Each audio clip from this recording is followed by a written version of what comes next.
Hello, let's have a look at what the cloud refers to. So, if we were to define the term the cloud, this is the use of resources and services that are provided by a remote server through the internet. So we'll look at a few examples of these resources and services. But remote server, one of these things, usually a powerful computer, and it's remote. It's sat somewhere else outside of your local network.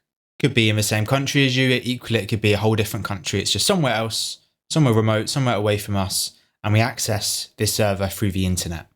And just to remind you about the steps involved in this process, I've looked at this in a few videos now, but it's really worth just emphasizing how this works. Well, this server is sat in this remote location, waiting for clients to contact it. The clients will contact it requesting the resource or service it's providing.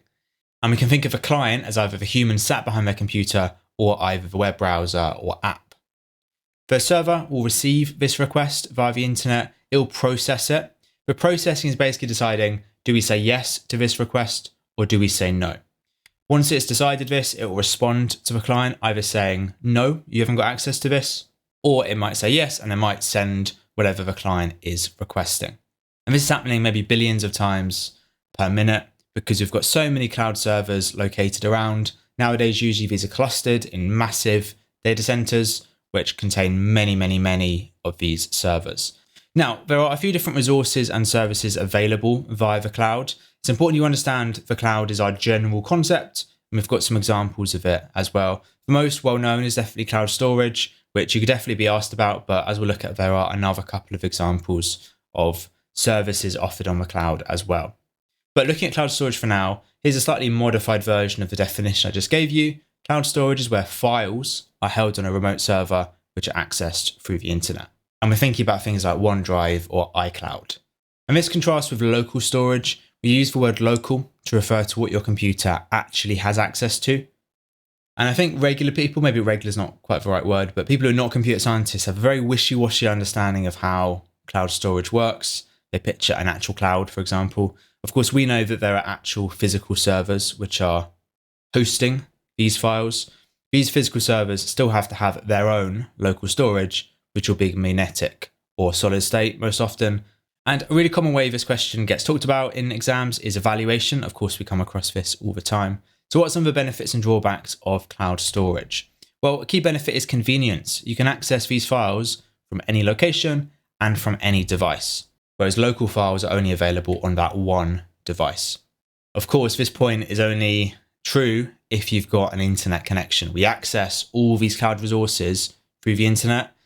If you don't have the internet connection or it's quite a weak connection, then suddenly this becomes a problem.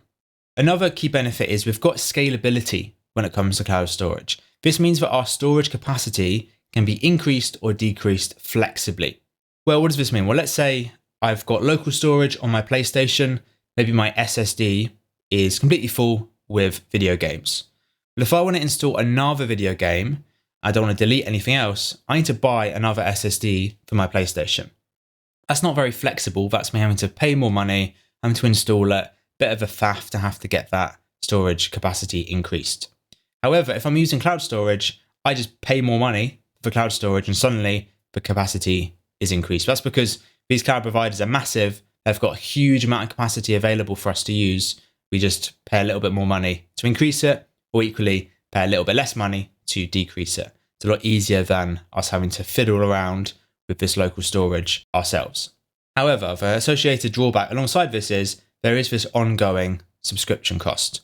Right? If I want to increase the capacity of my PlayStation, I pay £80 to buy a new SSD. That's a one-off cost.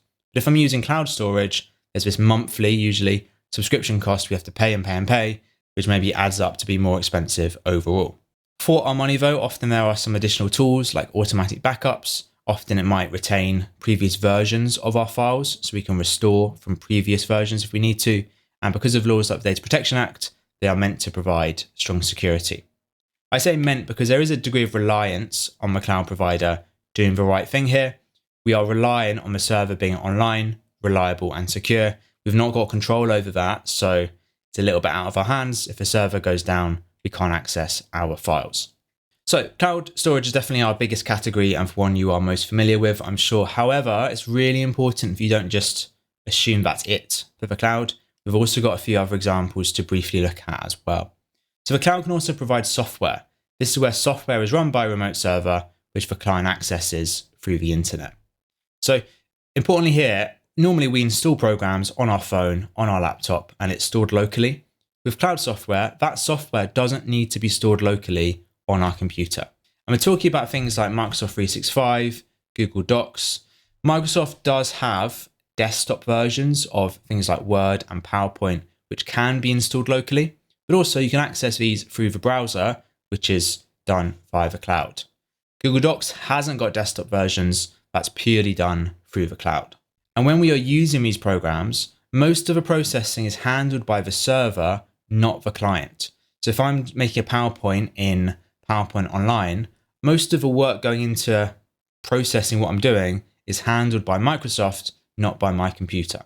So some of our pros and cons are the same as for cloud storage, but some additional ones are the fact that, well, if I'm using cloud software, the client, my computer, doesn't need to use up storage space to install the program or much CPU time.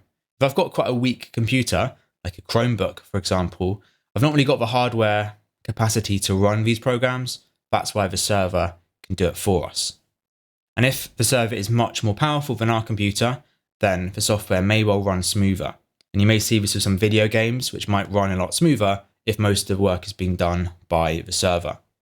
And often these online programs have better collaboration and sharing options because all users can view it in the browser in a consistent way. However, because the server's having to do all this work, often the company won't want to provide quite the same range of features as a desktop version. So that might be a drawback to you as a user. You may not have access to all the things you'd have access to with the desktop version. And because you're having to send packets to and from the server constantly, there may well be some lag because it takes time for these packets to get sent. This results in a slight delay using the software, which isn't there on a desktop version. A final example of cloud use, which is used more by companies than individuals, is cloud processing. This is where a remote server performs processing tasks. Once it's processed, it will have some results. These results are then sent back to the client through the internet. Essentially, you are just giving the server some work to do because some programs would take too long to run on a normal computer. We need to utilize a much more powerful cloud server to do this work for us a lot faster. And you might want to use this for things like data analytics, where you're having to number crunch on a huge amount of data, or perhaps rendering a super high quality animation. If you're rendering a 2-hour movie, which is fully animated, you'd probably want to give that to a server to do. It would take far too long on a normal computer. And we've got the same sort of benefits and drawbacks we've looked at so far. The additional benefit here is just the time. The process may take a lot less time on a really powerful server compared to a slower local computer. However, especially for things like data analytics, you're having to transfer this data to the server. So definitely there's a greater risk of data being leaked if the server got hacked or if the data got intercepted when it was being sent from your computer to the server.